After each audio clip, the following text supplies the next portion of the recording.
સુરતમાં કચરાના નિકાલને લઈને જાગૃત નાગરિકે અનોખી રીતે વિરોધ નોંધાવ્યો છે। સૈયદપુરા પમ્પિંગ સ્ટેશન પાસે કચરાનો યોગ્ય નિકાલ નહીં થતા નાગરિકે કચરાના ઢગલા વચ્ચે બેસી પોતાનો રોષ વ્યક્ત કર્યો હતો।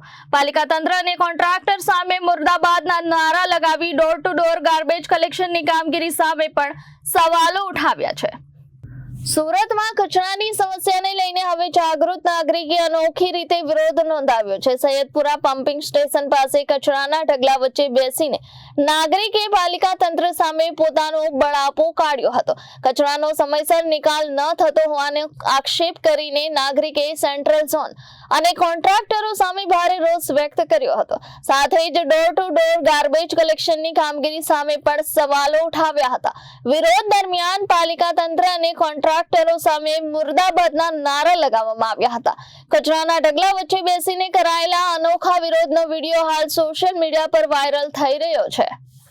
આ સેન્ટ્રલ ઝોન છે। સેન્ટ્રલ ઝોનમાં સુરત મહાનગરપાલિકાએ કોન્ટ્રાક્ટરને કરોડોનો કોન્ટ્રાક્ટ આપેલો છે। કરોડોનો કોન્ટ્રાક્ટ આપેલો છે। એ છે ઘરે ઘરે જઈને કચરો ઉતરાવવાનો, તે છતાં પણ કચરાના ઢગલા છે। તો પણ કોન્ટ્રાક્ટરના બિલો પર અધિકારી સાહેબો સહી કરી દે છે। એ પણ એક તપાસનો વિષય છે। જ્યારે કે કચરો હોય તો બિલ પાસ કેમ થાય, કારણ એ પણ એક તપાસનો વિષય છે। એવા કોન્ટ્રાક્ટરના દલાલિયાઓ સાહેબો અને કોન્ટ્રાક્ટર અને સેન્ટ્રલ ઝોનના અધિકારીઓ મુર્દાબાદ મુર્દાબાદ ચોર છે, તારા ચોર છે। પબ્લિકનો પૈસો વેચી રહ્યા છે। પબ્લિકનો પૈસો વેચી રહ્યા છે। મુર્દાબાદ મુર્દાબાદ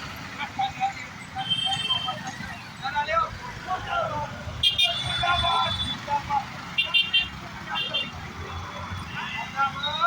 મુર્દાબાદ રિપોર્ટર સુજલ રાઠોડ, જનાદેશ ન્યૂઝ, સુરત।